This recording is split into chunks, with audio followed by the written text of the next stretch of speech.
What's up, everybody? Welcome back to the Post-Gazette Sports Now YouTube channel. She is Abby Schnable. I'm Noah Hiles. And it's time to talk some college sports. It's been a while, Abby. We've both been on vacation, but we're back together and just in time as college football season is quickly approaching. We've got media week for the Big Ten and the ACC next week, and then it's camp time. I got one question for you, Abby. Are you ready for this? Are you ready for the storm that is football in Western Pennsylvania? On a surface level, I think I am, but I also know that I'm not because I know it's just such a different experience in Western Pennsylvania that I am very excited for. And I think I'm ready, but when it rolls around, it's probably going to be a little overwhelming. But it's going to be so great just to kind of see everything with fresh eyes. Whether it's not just Pitt football and Penn State football, but also like Whitfield football and the Steelers. And I've never really lived in big football towns, and so it's pretty exciting to get to see it all and watch it all start playing out. Like I can see everything building and building and building, and that's just an experience I'm not going to take for granted. It's going to be a lot of fun. And like I said, some of that fun is included at the collegiate level. Penn State and Pitt, both some really interesting seasons ahead, I think, where you have two opposite things, where Pitt is looking to replace the bulk of its star players that helped win a conference championship a couple years ago. The most successful 2-year run this program has seen in over a decade. You could argue multiple decades. Most of those guys are gone, so it's time for the new wave, really. Whereas Penn State, this has the chance to be the biggest season in the James Franklin era. Both of these teams are going to be in competitive leagues again. One of the league, it's pretty clear who the front runners are. I guess it's clear in both leagues, but I feel like one's a little bit more open than the other. Mm-hmm. But let's talk about that. Let's start there. We will be voting. I will be voting. All the media in attendance for these respective media weeks will vote in the preseason polls. I'll have a vote for the ACC poll. I'll tell you where I'll probably be picking Pitt. But first, I want to hear you. Where do you think the Panthers come in the preseason ACC poll, and where do you have Penn State coming in the preseason Big Ten poll?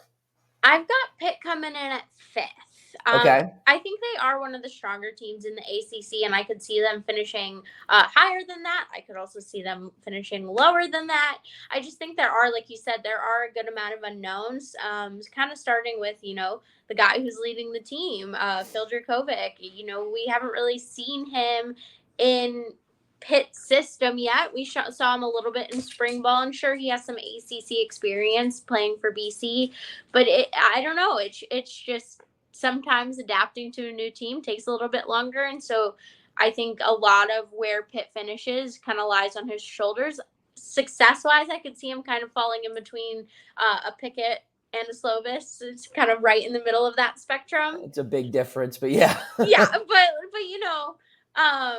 it's just a new quarterback can always change things, but I'm optimistic for the Panthers. And then looking at Penn State, I mean, I think you alluded to this. It's kind of clear that Michigan and Ohio State are at the top of the Big Ten, but I think Penn State's not too far behind. I have them finishing third, but I could see them, sneaking past either of those teams. Like you said, it's a very talented team, but it is a very young team going against some pretty experienced rosters in the Big Ten. And I think similarly to Pitt, a lot of it falls on their QB. With Drew Aller, he was a 5-star out of high school, but it is his first time leading the Nittany Lions. And so it'll just be interesting to see where both teams finish, because there are a handful of unknowns with both teams, and you really never know with college football. Yeah, I'll start with Penn State because I think this could be the year where Penn State leaps one of the two that it's struggled to leap in the recent years. I would probably venture to say they're closer to Ohio State than Michigan, but I talked about this with Adam on North Shore Drive earlier this week. It's just kind of crazy when you think, oh, well, they got to either beat Michigan or Penn State, that the easier of the two games is beating Ohio State in Columbus. Like, that's the more favorable of the two matchups, just because I think Michigan is head and shoulders the best team in the Big Ten and probably the second best team in the country right now entering the season. But they have the talent to do it. And I wouldn't feel like if there were people to pick Penn State as the number 2 team in the Big Ten, I wouldn't call them crazy. It's just something where I'm not going to do it if I had a vote until I see it happen. I wouldn't be shocked if they go into Columbus and beat Ohio State. It's just I've got to see it happen. I've got to see it happen. I mean, and they've beat the Buckeyes before, and it's brought success, but that's just a tall task. And to be able to do that in a year where you also don't have any other blunders, it's going to be demanding, but they have the team to do it. But I would probably put Penn State preseason third is fair. I mean, that's still, I think they're a top 10 team in the country. You can make an argument that they're maybe even like a top 5 team, really. I think they'll probably start anywhere from like between 5 and 10 in the country, number 3 in the Big Ten, which I think is both fair and deserved. They're going to be a very good football team. Pitt, on the other hand, I will probably be picking Pitt 4th, and that's not, me giving them any favors. I think the reason I will probably be picking Pitt a bit higher than other teams is because on paper there are a couple reasons to be skeptical if you don't follow this team. If you really don't know what they have ready and waiting, you look and see, well, how in the world are they going to replace Kalijah Cansey, Servassier Dennis, Brandon Hill, Eric Hallett, Jared Wayne, Israel Banakanda, Carter Warren? I mean, how are they going to replace these guys? Marcus Minor. But if you're familiar with the program and you look, if you really do your homework, you would kind of know that, yes, this team, it does not have a superstar this year. Or last year, entering the season, it had a clear-cut superstar. It had one of the best defensive linemen in the country entering the season, and he played like the best defensive lineman in the country throughout the entire year. They don't have that this year. So, but I still think this is a Pitt team that has a lot of depth. I think it's a team that matches up well against a lot of the ACC opponents on its schedule. And I think it's a team that is ready to just continue to play at that level of a 8-9 win team consistently. I would be a bit surprised if it took a little bit of a regression. And if you're going to win 8 or 9 games this year, if you're Pitt, you look at the non-conference schedule, I don't see them losing more than 1, maybe 2 games there. So that would mean they'd have to win a lot of football games in the ACC calendar. That's why I'd pick them 4th. Where I see them finishing in the preseason poll, I see them coming anywhere from 5th to 7th. I think the 2 clear-cut favorites are going to be Florida State and Clemson. I anticipate it being in that order. A lot of people are high on the Seminoles, including myself. I love some of the guys they have coming back. I loved how they finished the season last year. They landed some big transfers as well, some high-end talent as freshmen coming in. I just think that this could be one of the best years that they've seen since Jameis Winston left, honestly. And then Clemson's always going to be Clemson. But really after those 2, you could make an argument for number 3. I mean, North Carolina has the best player in the conference. But who else does that team have? They have a good head coach, but I feel like they're replacing a lot. And I don't know. It's just we've seen this type of situation with North Carolina before, where they had entering the year the can't miss quarterback prospect. It was Sam Howell just a couple years ago, but that team didn't do anything in 2021. They were supposed to be, Howell was supposed to be the Heisman guy. He was supposed to be a first-round draft pick. He was supposed to lead the Tar Heels to win the ACC, and none of that happened. And would I be shocked if that kind of happened with Drake May, who I think is a better player than Sam Howell? I don't think I would be as shocked. I don't think this is going to be nearly as good as a team in general as it was last year. But I think they'll probably be in the mix for that 3rd spot. NC State, adding Brendan Armstrong, that's a quarterback that's played in the ACC for a while. Very talented guy to a loaded program. I think they could be in the mix for that 3rd spot. Everyone loves Miami in July. I'll just say that as far as, voting. We'll see where they finish in the final polls in January. But, this is the time of year where everyone's high on the Hurricanes. We're talking about all their NIL deals, all their big recruits, all the South Florida guys that they've got there. And, half of them won't be on the team by December, but it's okay. We'll see Miami somewhere in the top half of the ACC standings because it's a tale as old as time. And then joining Pitt is kind of like the sleeper team in this year's ACC. Another team that I think could get some love is Duke. I think some people are going to be really high on Duke. And when you compare those 2 teams who are in a similar situation, I think as far as being viewed as the dark horses, there's just going to be more media there that know more about Duke than Pitt, simply because of the location. There are a lot of ACC schools in North Carolina. People are going to know a lot about Riley Leonard. People are going to be high on what they did last year, how they, kind of came out of nowhere to be a competitive team in the ACC. So I think between those 4 teams fighting for the 3rd spot, you throw Pitt in that mix. I see Pitt polling at anywhere from 5 to 7. I personally will probably pick them 4th in the ACC.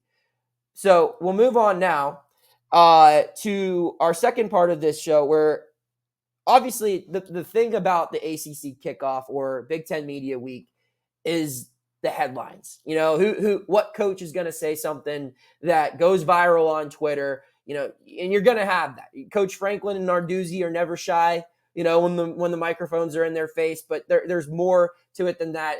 Obviously, Ryan Day is going to have a lot of attention. Jim Harbaugh loves to talk, as does Dabo Sweeney in the ACC.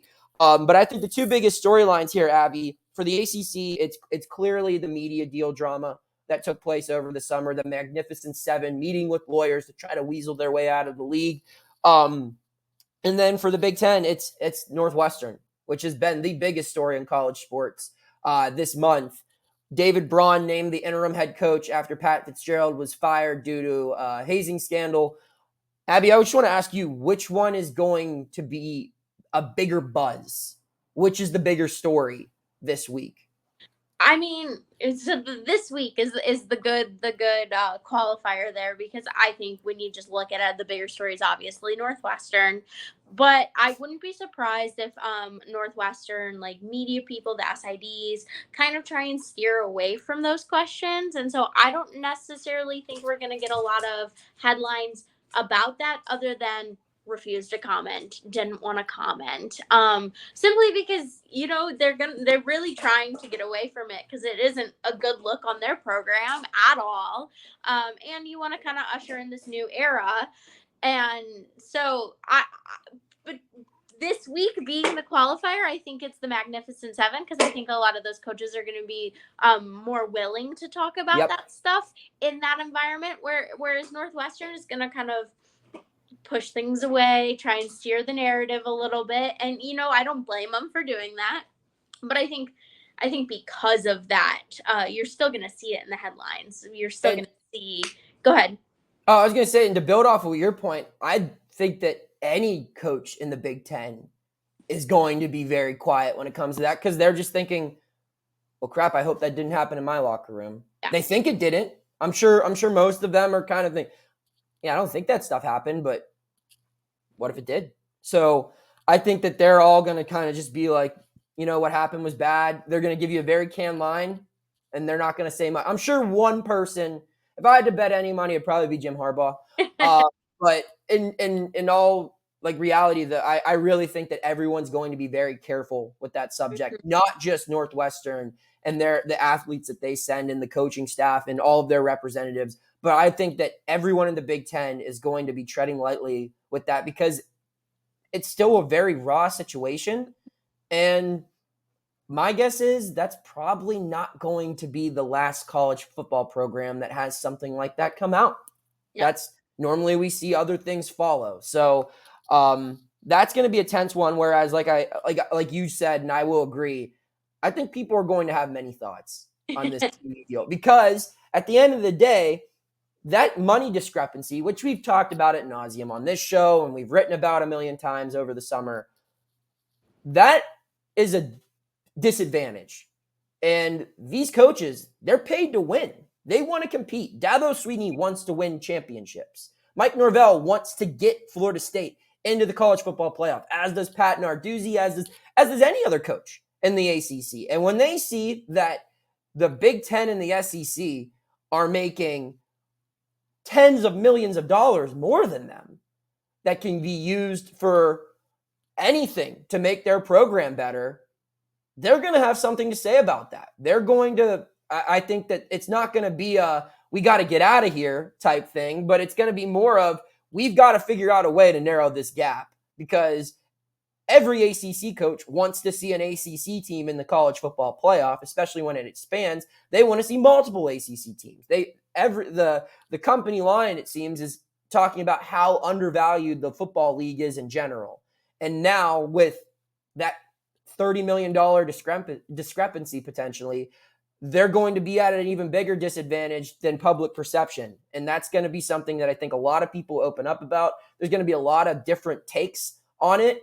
But I think that that's going to be a narrative that's revived, I should say, in the next week. And I'm really excited to hear, the different perspectives on it, because I think that, some of the topics like revenue sharing or, changing it up and rewarding, I'm sure, Clemson and Florida State, they would love it if the team who won the ACC in football got a bigger slice of the pie.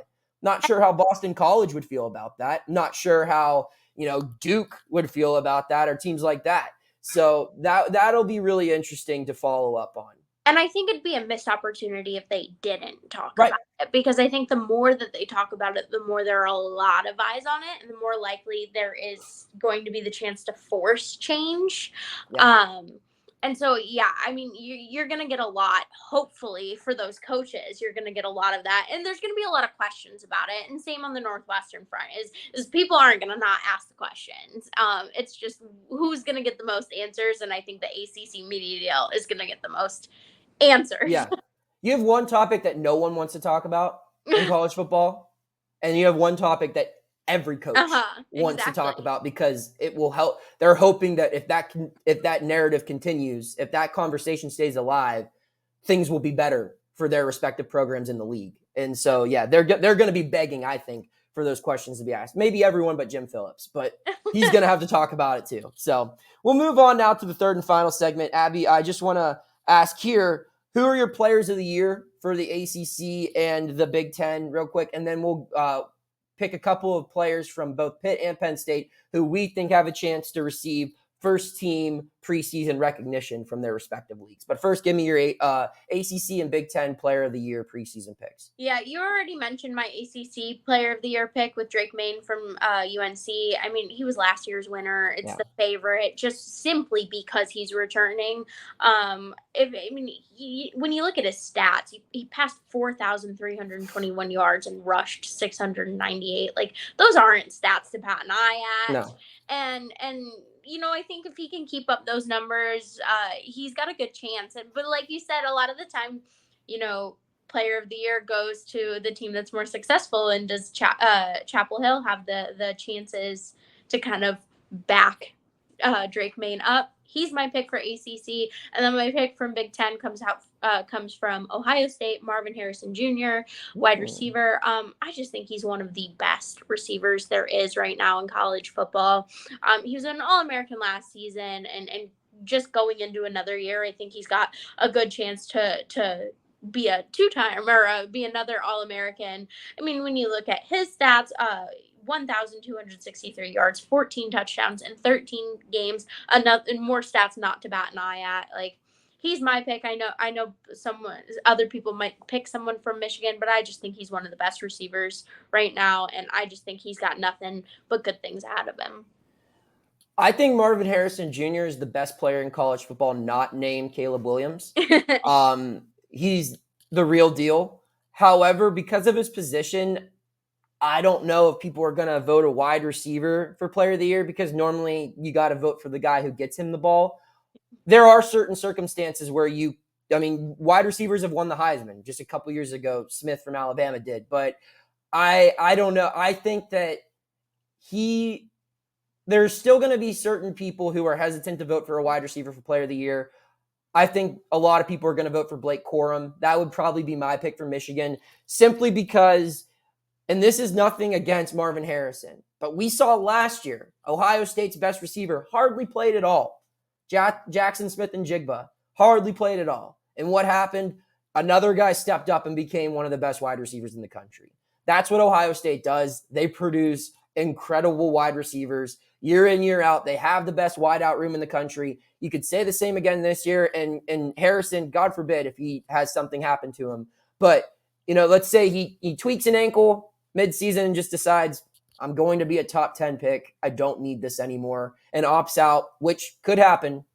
Ohio State's still going to be fine. They still have dudes who can make plays. No one as good as him, but guys that would start on probably every other team in the country.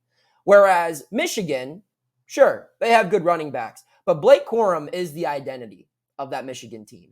And while yes, they have a better quarterback than they've had in previous, teams and everything. And there are other aspects of the team that I think makes Michigan special. I think Blake Corum is the best running back in the country. And for a team that's going to be a run-first offense again, I think that makes him probably the most valuable player heading into the season. Now, there are other guys that I could see taking away this award later in the year, but that would probably be my big pick is Blake Corum. Drake May will probably be who I vote for ACC, but just to be different, you mentioned that the MVP normally goes to a team that makes it to the conference title game at the very least. I'm going to vote for the best player, offensive player, I should say, on I think the best team in the ACC, and that's Jordan Travis, the quarterback for Florida State. I think that I just really liked what I saw from him in the back end of last season. I think that he could be a sleeper for the Heisman Trophy. While everyone's talking about these three returning studs with May, Penix, and Caleb Williams, and deservedly so, I think they're all slam dunk first-round picks. I would be shocked if any of them go outside the top 15 based off of what I saw from each of the three last year. Don't sleep on Jordan Travis. I think he has a chance to do something very special this year. But now let's talk about Pitt and Penn State. First team recognition, offense and defense. Here are some guys that I have for Pitt. Let me know if you have anyone else. Mm-hmm.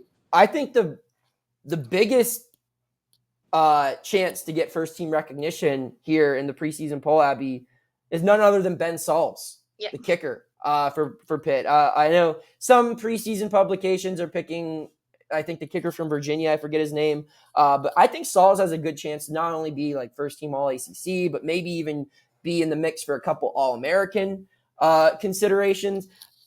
He's going to be a weapon for Pitt this year. And we'll keep on the special teams front here for my second pick. I think MJ Devonshire has a very good chance to be the returner or all-purpose pick, whatever you want to label it. I think he's the best return man in the country, or not in the conference. Or he's the best punt returner in the conference and one of the best in the country. So those would probably be my two slam dunks. If I had to pick a couple of other guys, I think Cradle might be in the mix for an offensive line selection, maybe Matt Gonclaves as well. That would probably be it because, like I said, there's a lot of unproven. There's no superstar right now on this Pitt team. I think there will be at the end of the year, but these guys need to prove it. Do you have anyone else you want to add to that list for Pitt? You took my two slam dunks with Sauls and Devonshire. Those are the two names I had written down, like with stars next to their name. Some of the preseason hype I've seen. Matt Gonclaves, like you said, Jake Cradle on the lower end. Everywhere I've seen him has had him on like third or fourth team. Yep. But some other names that I noticed while doing some research before this and that we've talked about, you've written about Rodney Hammond, Gavin Bartholomew, and then Bengali Kamara. Did I say that right? Yep. Are some other names just to have in your head when you're watching the season. But then when you look at Penn State, I'm gonna take the two slam dunks in my opinion. Go ahead. You got Olu Fashanu. Left tackle. I mean, he's one of the top offensive tackles in the country. He's so good. He's expected to anchor the line in front of Aller. It's hard to give him words because he's just such a dominant player that I'd be surprised if he didn't have another great season. And then the other one is quarterback Kalen King for me. I mean, when you look at his stats from last year, 30 tackles, 3 tackles for loss, 3 interceptions, 18 pass breakups. He was hidden a little bit behind Joey Porter Jr. last year. And I think this is just his year to break out. I really think this is his year to step up and kind of lead the team. And I'd be shocked if he also isn't on there. But those were my two from Penn State. Anyone else you had to add?